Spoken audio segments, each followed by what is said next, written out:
Hello කොහොමද කට්ටියලා හොඳින් ඇති කියලා හිතනවා. කුවේට් වල ඉන්න කෙනෙක් නම් දන්නවා 25 26 කියන්නේ හොලිඩේ. ඒ කියන්නේ කුවේට් වල නැෂනල් ඩේ එක.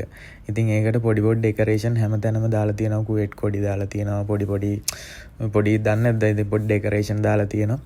මහලොකුට තරංග ගහලා නැහැ. උනාට ලයිට්ස් දාලා එයාලගේ නැෂනල් ඩේ එක. එයාලගේ උපරිමම සෙලිබ්‍රේට් කරන දවස් දෙකක් තමයි 25 26 කියන්නේ.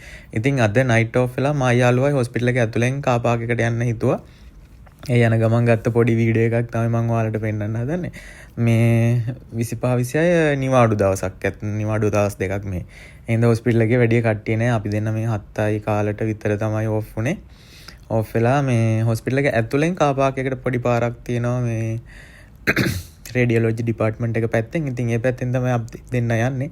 එන ගමන් ගත්ත පොඩි වීඩියෝ එකක්. ඉතින් මේ තියෙන්නේ රේඩියෝලොජි ඩිපාර්ට්මන්ට් එකේ ඩෙකරේෂන් එක. මට ඒක දැක්කම මේ වීඩියෝ එකක් ගන්න හිතුණා. ලස්සනයි. ඉතින් මහ ලොකු දෙයක් නෑ. පොඩ්ඩක් සරසලා තියෙනවා. එච්චරයි. ඉතින් happy national day for Kuwait.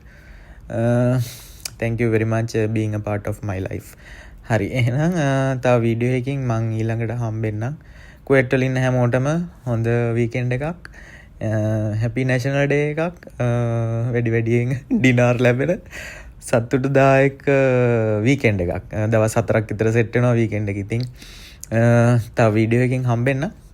එතකල් හැමෝටම ජය වේවා. සතුටින් ඉන්න, පරිස්සමෙන් ඉන්න හැමෝටම ජය වේවා.